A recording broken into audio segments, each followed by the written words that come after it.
ଆଉ ପାଞ୍ଚଟି ହେଉଛି ପାଞ୍ଚ ଗୋଟି ପୁସ୍ତକ ବୁଝାଏ ମୂଷାଙ୍କର, ଯାହା ମୂଷା ଲେଖିଛନ୍ତି ତାଙ୍କ ସେଇ ପୁସ୍ତକକୁ ପାଞ୍ଚ ରୁଟି ବୋଲି କୁହାଯାଇଥାଏ। ଆଉ ଦୁଇଟି ହେଉଛି ଦୁଇଟି ମାଛ, ଯାହାକୁ କୁହାଯାଏ ଦୁଇଟି ଗୋଷ୍ଠୀକୁ ବୁଝାଯାଏ, ଯାହା ହେଉଛି ଇସ୍ମାଇଲ ଆଉ ଇସାକ।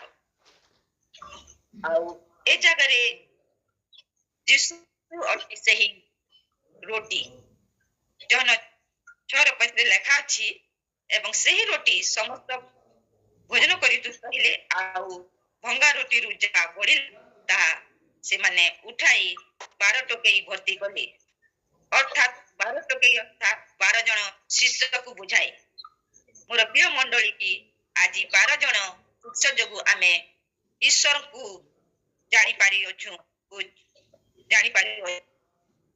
ସେମାନେ କେତେ କଷ୍ଟରେ ଆମମାନଙ୍କ ପାଖକୁ ଈଶ୍ୱରଙ୍କ ବାକ୍ୟ ବା ଜୀବନ୍ତ ଆହାର ଆଣି ଅଛନ୍ତି,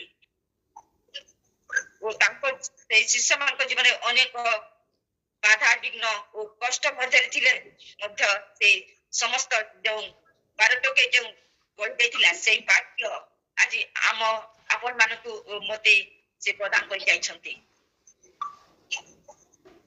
ଆଉ ଏ ଜାଗାରେ ଯୀଶୁ ଦିନେ ସେଇ ପାଣି ଉପରେ ଚାଲିଥିଲେ, ଆଉ ଗୋଟେ ଜାଗାରେ ଦେଖିଥିବା ଯୀଶୁ ସେମାନଙ୍କୁ ନିଜର ଐଶ୍ୱରିକ ଶକ୍ତିର ପ୍ରମାଣ ଦେବାକୁ ଯାଇଥିଲେ, ଓ ଜଳ ସ୍ଥଳ ଓ ପ୍ରକୃତି ଉପରେ ଯେ ତାଙ୍କର ଅଧୀନ ଅଛି ସେ ପାଣି ଉପରେ ସେ ପ୍ରମାଣ କରି ଦେଇଥିଲେ।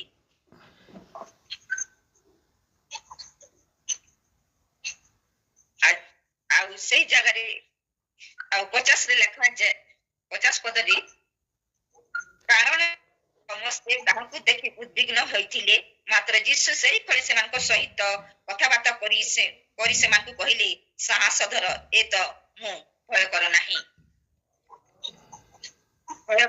ଏ ତ ମୁଁ ବୋଲି କହୁଛନ୍ତି। ଆଉ ଆମ ଜୀବନରେ ସମସ୍ୟା ଆସେ, ଅଭାବ ଆସେ, ଆଉ ଅଭାବ ସମୟରେ ଆମେ ଯେପରି ପ୍ରାର୍ଥନା କରିବା, ପ୍ରଭୁଙ୍କ ନିକଟ ହେବା ଓ ସମୟ ଦେବା, ଆଉ ଈଶ୍ୱରଙ୍କ ଦାସ ମାନଙ୍କ ସହିତ କନେକ୍ଟ ରଖି ପ୍ରାର୍ଥନାଶୀଳ ଜୀବନ କାଟିପାରେ ଆମକୁ ପ୍ରଭୁ ବହୁତ ଆଗକୁ ନେଇଥାନ୍ତି। ଦେଖିବା ପ୍ରଥମ ରାଜା ବଳି 17 ପର୍ବ 13 ଓ 14 ପଦ ଦେଖିବା।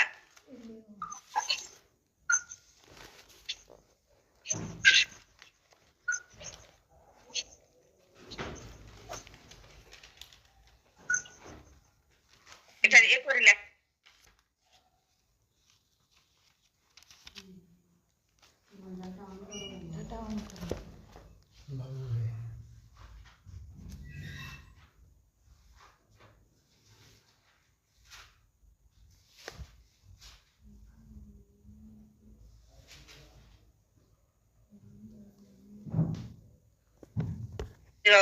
ପରିଜନ ଅନେକ ଦିନ ଯାଏ ଭୋଜନ କଲେ।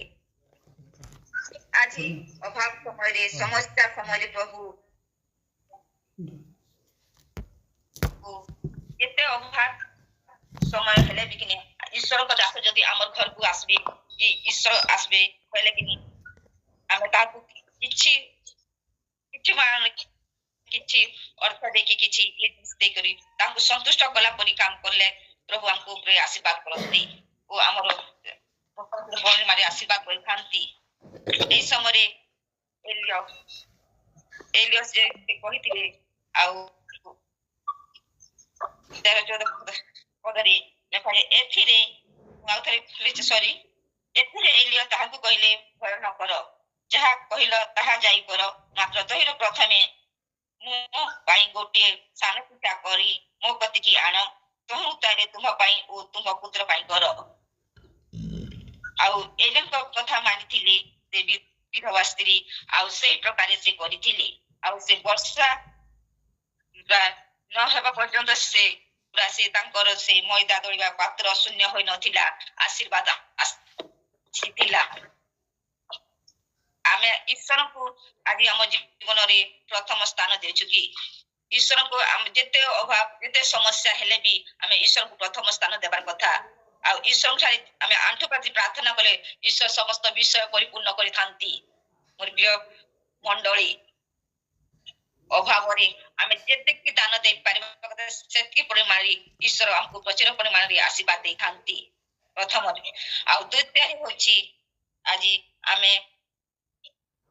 भविष्य लगी बहुत चिंतित अटू जेटा कि आदि पुस्तक 26 देखा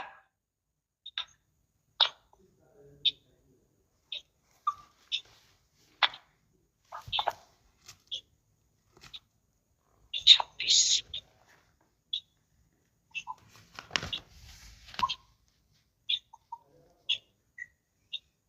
ସେହି ରାତ୍ରରେ ସଦାପ୍ରଭୁ ତାଙ୍କୁ ଦର୍ଶନ ଦେଇ କହିଲେ, ଆମେ ତୁମ ପିତା ଅବ୍ରାହମର ପରମେଶ୍ୱର ଅଟୁ, ଭୟ କର ନାହିଁ, କାରଣ ଆମେ ଆପଣା ଦାସ ଅବ୍ରାହମ ଲାଗି ତୁମର ସହାୟ ଅଟୁ ଓ ତୁମକୁ ଆଶୀର୍ବାଦ କରି ତୁମର ବଂଶ ବୃଦ୍ଧି କରିବା। धन्यवाद। आज कि नहीं आम प्रभु ठारे लाग रही पिता माता हिसाब से प्रभु आशीर्वाद करछन आर आमे जगत रे चली जाइथिले हमर संतान मान के प्रभु से स्मरण करछन आर से आशीर्वाद देछन। आज से पल्ली हो ए जगह रे होछि अब्राहम चली जाई शक्ति हेले इसहाक रे जो प्रभु अब्राहम ठारे जो प्रतिज्ञा करिथिली से आशीर्वाद के नहीं इसहाक को दउछंती आर ताकर वंश प्रति से माने आशीर्वाद करछन आर भविष्य निमंते तो अटुथिले इसा तथापि आज आमे माने हम भविष्य पाई नितांत चिंतित अटु आ चिंता नहीं कोई समस्त भार प्रभु कठारे आमे कहिमा आ समस्त भार प्रार्थना करी प्रभु को कहिबा ताहेले हम समस्त अभाव और समस्त चिंता भविष्य प्रभु सब किछ निजे से संभाली नेबे। और तृतीय विषय देखिबा तृतीय राजा बलि 6:16 पद जे जने पाठन कर पारुथिबे 6:16 कहिरे से उत्तर कले भय कर नाही कारण से अपेक्षा आम मानकर संगी गण अधिक ए जगह रे ये जी तांको दास एलिसांकर दास कहउछंती जे तांकर बेसी लोक अछंती आ से भय करूछंती आरु से समय रे कहउछंती आ तांकर संगी गण अपेक्षा आम मानकर संगी गण अधिक आरु ए समय रे संकट समय आमे निज परिजन मान के नुरती से कि हमर संग अछि कि नै न काना बोली हेले कि प्रभु हमकु छाडी नै जाय हमर संगे संगे दिसन आरो हमकु समस्त विषय रे हमकु से जययुक्त करूथिसन संकट समय रे आज से समय रे एलिसांकर दास ये जी कहउतिले ए समय रे आमे चतुर्थ विषय देखिबा जिसा 41 र 10 पद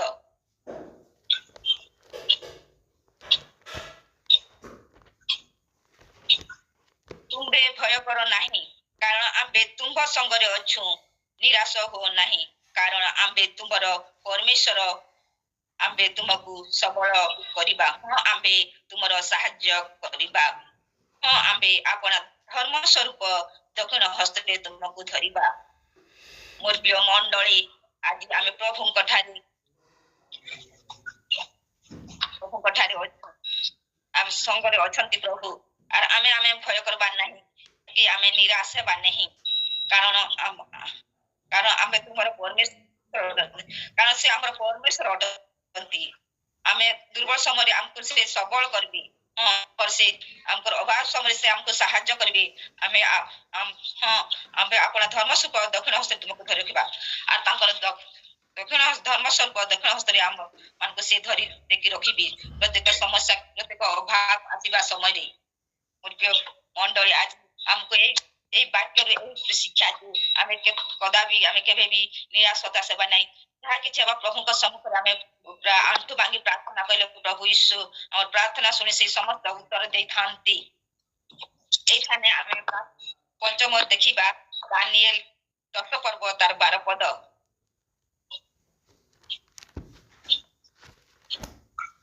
उठारे पर लिखा जाए एथिरे से मते कहिबे हे दानिएल भय कर नाही कारण तुमे जो प्रथम दिन रु बुझिबा ପାଇଁ ଓ ତୁମ ପରମେଶ୍ୱରଙ୍କ ସାକ୍ଷାତରେ ଆପଣଙ୍କୁ ନମ୍ର କରିବା ପାଇଁ ଆପଣ ମନୋନିବେଶ କଲ। ସେଇ ଦିନ ଠାରୁ ତୁମର ବାକ୍ୟ ଶୁଣାଗଲା ଆଉ ତୁମର ବାକ୍ୟ ସକାଶୁ ଆମେ ଆସିଅଛୁ। ଆମେ ଅନେକ ବିଷୟ ପ୍ରାର୍ଥନା କରି କରି କରି ଥକି ଯାଇଥିସୁଁ, ହେଲେ ପ୍ରଭୁଙ୍କ ପ୍ରାର୍ଥନା ନେଇ ଶୁଣେ। ହେଲେ ଯେନ୍ ଦିନ ଆମେ ପ୍ରାର୍ଥନା କରିଥିସୁଁ ଆଣ୍ଠୁପାତି କରି ପ୍ରଭୁ ସେ ଦିନ ଆମର ପ୍ରାର୍ଥନା ଶୁଣିଥିସନ୍। ହେଲେ ମଧ୍ୟସ୍ଥ ଶୈତାନ, ଜଗତପତି ଶୈତାନ ଯେଉଁ ଆକାଶ ମଣ୍ଡଳରେ ଯେ ଆତ୍ମାନେ ଭ୍ରମଣ କରିଥାନ୍ତି, ସେଇ ଆତ୍ମା ମାନେ ଆମ ପ୍ରାର୍ଥନାକୁ ଆମକୁ ଅଟକେଇ ଦେଇଥାନ୍ତି। ମାନେ ସେ ପ୍ରାର୍ଥନା ଆସିବା ସେ ଆଶୀର୍ବାଦକୁ ସେମାନେ ମଧ୍ୟସ୍ଥ ଆକାଶରେ ଅଟକେଇ ଦେଇଥିସନ୍, ଯେମିତି ଲାଗି କିନି ପ୍ରାର୍ଥନା ଉତ୍ତର ଆସିବା ଲାଗି ଆମକୁ ବହୁତ ସମୟ ଲାଗିଥାଏ। ଏଇଠାରେ ଆଉ ସେଇ ପ୍ରାର୍ଥନା କରିବା ଆଉ ଆମେ ଯେତେ ପ୍ରାର୍ଥନା କରିବା ଆଉ ସେଇ ସମୟରେ ଆମଙ୍କ ଠାରୁ ସେ ଉତ୍ତର ଆସିଥାଏ। ଆଜି ଆଜି ଦାନିଏଲ ଜୀବନରେ ଦେଖୁ ପ୍ରାର୍ଥନା ଲାଗି ସେ ମାନେ ଯାହା କିଛି ସମସ୍ୟା ଆସିଥିଲା ସବୁ ସମସ୍ୟା ସବୁ ଦୂର ହେଇଯାଇଥିଲା। ଆଜି ଆମ ଜୀବନରେ ଯାହା କିଛି ସମସ୍ୟା ଆସିବାର ଥିବା ତାହେଲେ ପ୍ରାର୍ଥନା କରିବା ଦ୍ୱାରା ତାହା ସବୁ ଦୂରକୁ ଚାଲି ଯାଇଥାଏ। ମୋର ପ୍ରିୟ ମଣ୍ଡଳୀ, ଏ ବାକ୍ୟରେ ଏପରି ଲେଖାଯାଏ। ଆଉ ଇସାୟ 42:1-2 ଲେଖାଯାଇଛି,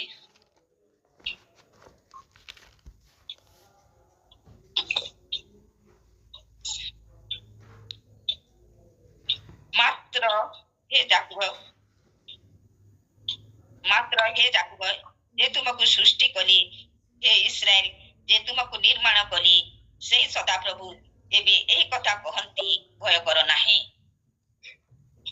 କାରଣ ଆମ୍ଭେ ତୁମକୁ ମୁକ୍ତ କରିଅଛୁ, ଆମ୍ଭେ ତୁମର ନାମ ଧରି ତୁମକୁ ଆହ୍ୱାନ କରିଅଛୁ।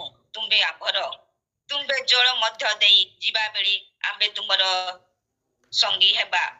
ନଦ ନଦୀ ମଧ୍ୟରେ ତୁମର ଗମନ କଲେ ସେ ସବୁ ତୁମକୁ ମଗ୍ନ କରିବ ନାହିଁ। ତୁମେ ଅଗ୍ନି ମଧ୍ୟରେ ଗମନ କରିବା ବେଳେ ଦଗ୍ଧ ନହିବ, କିଏ ବା ଅଗ୍ନି ଶିଖା ତୁମର ଦାହ ଜନ୍ମାଇବ ନାହିଁ। ପ୍ରଭୁ କିପରି ଆଶ୍ୱାସନା ଦଉଛନ୍ତି ଆଉ ତାଙ୍କ ପ୍ରତିଜ୍ଞା ଆମ ମାନଙ୍କ ପ୍ରତି এই ବାକ୍ୟ ମଧ୍ୟରେ ଆମକୁ କହୁଛନ୍ତି। ଆମେ ଯଦି ବି ଗୋଟେ ସୋରିଷ ଦାନା ପରି ବିଶ୍ୱାସ କରିବା ଆଉ ପ୍ରାର୍ଥନାଶୀଳ ଜୀବନ କାଟିବା, ବ୍ୟବସ୍ଥା ଧ୍ୟାନ କରିବା, ପ୍ରତିଦିନ ବାଇବେଲ ପଢିବା, ପ୍ରାର୍ଥନା କରିବା ଆଉ ପ୍ରଭୁଙ୍କର ସମସ୍ତ ବିଷୟ କହିବା, ନିଶ୍ଚୟ ପ୍ରଭୁ ଆମକୁ ଆଶୀର୍ବାଦ କରିବେ। ଆମ ସମ୍ପର୍କ ଯାହା କିଛି ସମସ୍ୟା ଆସୁଥିବ, ମାନେ ପୁରା ନଦୀ ବାଗି ପୁରା ବୋର୍ଡ ଆସିଲା ବାଗି ସମସ୍ୟା ଆସୁଥିଲେ ବି ସେଇ ସମସ୍ୟା ଦୂରେଇ ଯିବ। ଆମେ ଅଗ୍ନି ମଧ୍ୟରେ ଯିବା ବେଳେ ବି କିନି କୌଣସି ଅଗ୍ନି ଆମ ପ୍ରତି ଯଦି ଆମ ପ୍ରଭୁ ଆମ ସାଙ୍ଗରେ ଥିବେ, ପ୍ରଭୁ ସମସ୍ତ ଆପଦ ବିପଦରୁ ସୁରକ୍ଷା କରି ରଖିବେ ଆର ଆମେ ସମସ୍ତ ବିଷୟରେ ଜୟ ହେଇପାରିବା। ଆଉ ଯାହା କିଛି ସମସ୍ୟା ଥାଏ ସମସ୍ୟାର ସମାଧାନ ପ୍ରଭୁ ସବୁ ମାନେ ନିଜେ ସମାଧାନ କରିଦେଇଥାନ୍ତି। ଆଉ ଗୋଟେ ଦେଖିବା,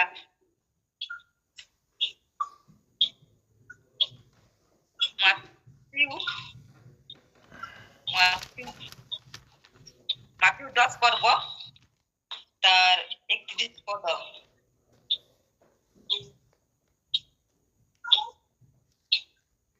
এখানে এপরি লেখা যায়, ଏଣୁ ଭୟ କର ନାହିଁ, ତୁମେମାନେ ଅନେକ ଘର ଚଟିଆ ଠାରୁ ଶ୍ରେଷ୍ଠ। ପ୍ରଭୁ ଆମକୁ କେଡ଼େ ମହାନ ପରମେଶ୍ୱର, ମଣିଷକୁ ସେ ସୃଷ୍ଟି କଲେ ପ୍ରଥମରେ ଆଉ ସେ ସମସ୍ତ ବିଷୟ ଅଧିକାର ଦେଇଥିଲେ ପ୍ରଭୁ। ଆଉ ଏଠାରେ କହୁଛନ୍ତି ଏଣୁ ଭୟ କର ନାହିଁ, ତୁମେମାନେ ଅନେକ ଘରେ ଚଟିଆ ଠାରୁ ଶ୍ରେଷ୍ଠ ବୋଲି କହୁଛନ୍ତି। ଆଉ ସେ ଯେ ଲୋକ ଆଉ ପ୍ରଭୁ ଭୟ ଠାରୁ ବଡ଼ କଥା। ଆଉ ପ୍ରଭୁ ସମସ୍ତ ସୃଷ୍ଟିରୁ ପ୍ରଭୁ ଈଶ୍ୱର ମଣିଷକୁ ବନେ ମାନେ ତାଙ୍କର ନିଜ ସାଦୃଶ୍ୟରେ ଗଢ଼ିଥିଲେ ଆଉ ସେ ତାଙ୍କର ମାନେ ସ୍ତୁତି ଆରାଧନା କରିବା ପାଇଁ। ଆଉ ପ୍ରଭୁ ମଣିଷକୁ ସମସ୍ତ ବିଷୟ ତାଙ୍କର ପାଦ ତଳେ ଦେଇଥିଲେ।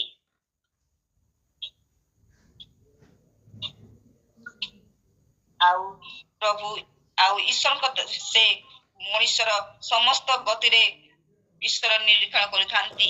ଆଉ ଏପରି ଲେଖାଯାଏ, ଘର ଚଟିଆ ଠାରୁ ବି ଏଣୁ ଭୟ କର ନାହିଁ, ତୁମେମାନେ ଅନେକ ଘର ଚଟିଆ ଠାରୁ ଶ୍ରେଷ୍ଠ କରିଅଛନ୍ତି।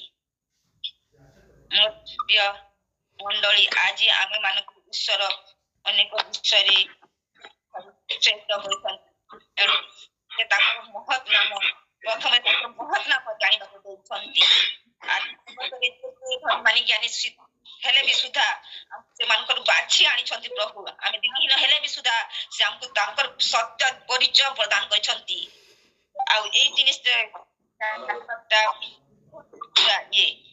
ଆମକୁ ଅନୁଗ୍ରହ ହେତୁ ତାଙ୍କର ଅନୁଗ୍ରହ ଦୟା ହେତୁ ଆମକୁ ତାଙ୍କର ପରିଚୟ ଆମକୁ ପ୍ରଦାନ କରିଛନ୍ତି ଯେ ସ୍ୱର୍ଗ ମରତ ପାତାଳ ସୃଷ୍ଟିକର୍ତ୍ତା ସ୍ୱୟଂ ପିତା ପରମେଶ୍ୱର ଏଇ ଧରା ପୃଷ୍ଠକୁ ଆସିଥିଲେ।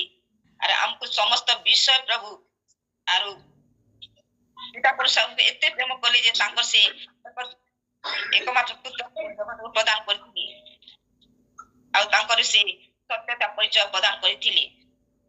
ପ୍ରଭୁ ଏ ଛୋଟ ଚିନ୍ତା ଉପରେ ଆଶୀର୍ବାଦ କରନ୍ତୁ। ଆମେନ୍।